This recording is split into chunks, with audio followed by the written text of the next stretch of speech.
Hello everyone, आप सभी का अपने चैनल पर बहुत बहुत स्वागत है।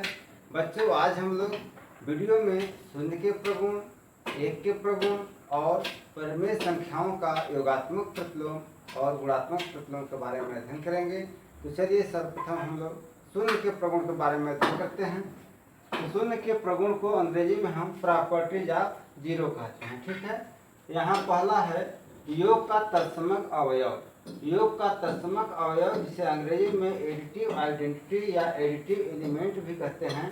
जैसे बच्चों, आप लोग पिछले कक्षाओं में पढ़ चुके हैं कि किसी भी पूर्णांक में यदि शून्य को जोड़ा जाए तो वही पूर्णांक संख्या प्राप्त होती है। जैसे यदि हम यहाँ ऋण 4 में प्लस 0 करेंगे तो हमारा ऋण 4 प्राप्त हो जाएगा। ठीक है ना।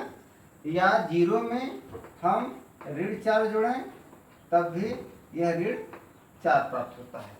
तो इसी तरह से परिमेय संख्याओं में भी यदि हम परिमेय संख्या में शून्य जोड़ेंगे तो उसका योगफल भी वही परिमेय संख्या प्राप्त होगी। जैसे यदि हम एक परिमेय संख्या ऋण 1/2 ले लिए, ठीक है। अब इसमें हम यदि शून्य जोड़ दें तो कितना हो जाएगा? यह ऋण 1/2 ही प्राप्त होगा। ठीक है ना। या शून्य में हम ऋण 1/2 जोड़ दें तो यहाँ पर भी आप देख रहे हैं कि शून्य प्लस ऋण 1/2 बराबर ऋण 1/2 होगा। अर्थात जो शून्य है वह उसे हम योग का तत्समक अवयव कहते हैं। ठीक है ना। अब शून्य का दूसरा प्रगुण है किसी परिमेय संख्या का शून्य से गुणा क्या होता है। ठीक है। तो बच्चों, पिछले कक्षाओं में आप यह भी पढ़ा है कि यदि किसी भी पूर्णांक संख्या में शून्य का गुणा होता है तो गुणनफल क्या हो जाता है? शून्य हो जाता है। जैसे यदि ऋण 4 गुणे हम शून्य कर दें तो गुणनफल कितना हो जाएगा? शून्य हो जाएगा। हो जाएगा ना। या 5 गुणे हम शून्य कर दें तो ये भी गुणनफल शून्य हो जाता है। तो ठीक इसी प्रकार हम परिमेय संख्या में भी यदि शून्य का गुणा करेंगे तो हमारा गुणनफल शून्य हो जाएगा। ठीक है ना। जैसे ये यहाँ परिमेय संख्या हम 1/2 रखे हैं। ठीक है। तो यह परिमेय संख्या 1/2 है और इसमें गुणे शून्य कर दें तो गुणनफल हमारा शून्य प्राप्त हो जाएगा।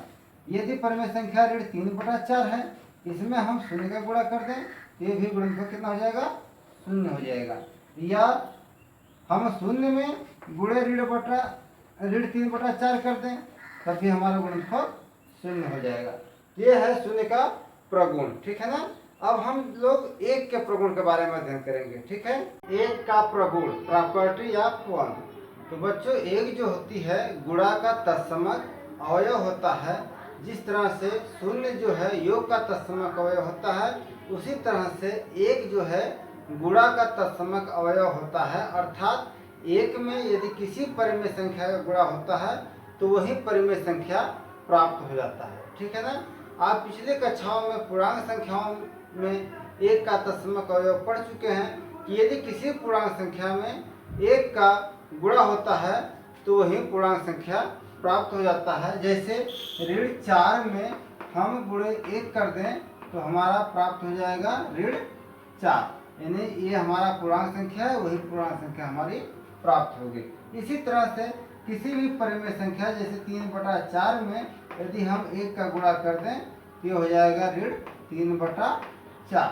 तो बच्चों, इस गुण को एक के इस गुण को हम कहते हैं मल्टीप्लिकेटिव आइडेंटिटी, या हिंदी में कि एक जो है गुणा का तत्समक अवयव है। ठीक है ना। बच्चों, अब है परिमेय संख्या का योगात्मक प्रतिलोम। तो बच्चों, आपने पिछले कक्षाओं में पूर्णांक संख्याओं का योगात्मक प्रतिलोम पढ़ा है कि किसी भी पूर्णांक संख्या का योगात्मक प्रतिलोम वह पूर्णांक संख्या होता है जिसे जोड़ने पर उसका योगफल शून्य हो जाए। ठीक है ना। जैसे यदि कोई पूर्णांक संख्या ऋण 12 है तो इसमें आप 12 जोड़ देंगे तो इसका योगफल कितना हो जाएगा? शून्य हो जाएगा। ठीक है ना। या जैसे अगर कोई पूर्णांक संख्या 5 है, इसमें हम ऋण 5 जोड़ दें, ठीक है ना, तो इसका योगफल कितना हो जाएगा? शून्य हो जाएगा।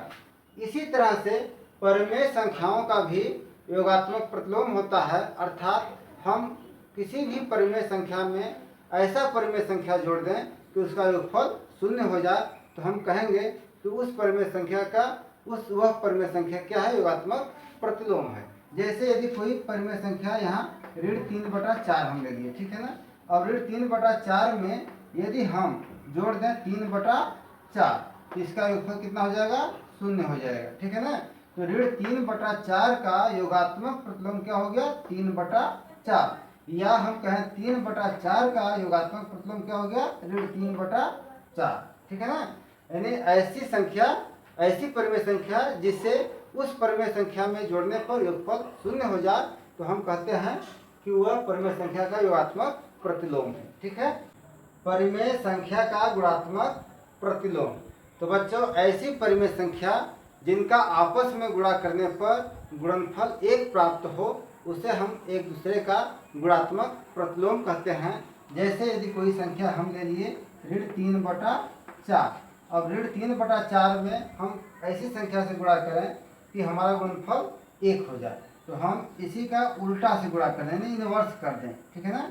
ऋण 3/4 है तो हम 4 को ऊपर कर दें और ऋण 3 को नीचे कर दें, तो इसका जब हम गुणा करेंगे तो गुणनफल 1 प्राप्त हो जाएगा, ठीक है ना। देखिए ये भी ऋणात्मक परिमेय है, ये भी ऋणात्मक परिमेय है, तो दो ऋणात्मक परिमेय का गुणनफल धनात्मक परिमेय प्राप्त होगा। अब यहाँ देखिए 3 एकम 3 एक हो बार गया और 4 एकम 4 एक बार गया, और यहाँ ऊपर ऋण है और यहाँ नीचे ऋण है, तो ऋण में ऋण का भाग धन हो गया, तो ये जो है एक एकम में 1 प्राप्त हो गया, ठीक है। उसी तरह से का दो और एग्जाम्पल देखिए, अगर 1/2 है, 1/2 है तो इसका गुणात्मक प्रतिलोम क्या होगा, तो 1/2 है तो गुणे हम क्या कर देंगे, 2/1 कर देंगे, 2/1, यानी इसी को हम इनवर्स कर देंगे, 1/2 को उल्टा कर देंगे, यानी अंश को हर बना देंगे, हर को अंश बना देंगे। तो 1/2 गुणे हम 2/1 कर दिए, तो इसका गुणनफल कितना हो जाएगा, 1 हुआ, ठीक है। और 1 है कोई संख्या 1 सपोर्टेड, तो 1 में हम किसका गुणा करेंगे कि गुणनफल 1 होगा, तो 1 में 1 का ही गुणा करेंगे तो इसका गुणनफल 1 होगा, अर्थात 1 का गुणात्मक प्रतिलोम 1 होगा, और इस 1 का गुणात्मक प्रतिलोम 1 होगा, यानी 1 वह ऐसी संख्या है जिसका गुणात्मक प्रतिलोम वही संख्या होती है। उसी तरह से ऋण 1 भी है, ऋण 1 में अगर आप ऋण 1 का गुणा करेंगे तो इसका भी गुणनफल 1 होगा, ठीक है ना। तो ऋण 1 का जो है गुणात्मक प्रतिलोम ऋण 1 ही होता है, ठीक है बच्चों। तो जहाँ तक मुझे आशा है कि आज की वीडियो आप लोगों को पसंद आई होगी। अब जो है हम नेक्स्ट वीडियो में इसी पर आधारित एक्सरसाइज कराएंगे, तब तक के लिए आप सभी को बहुत बहुत धन्यवाद।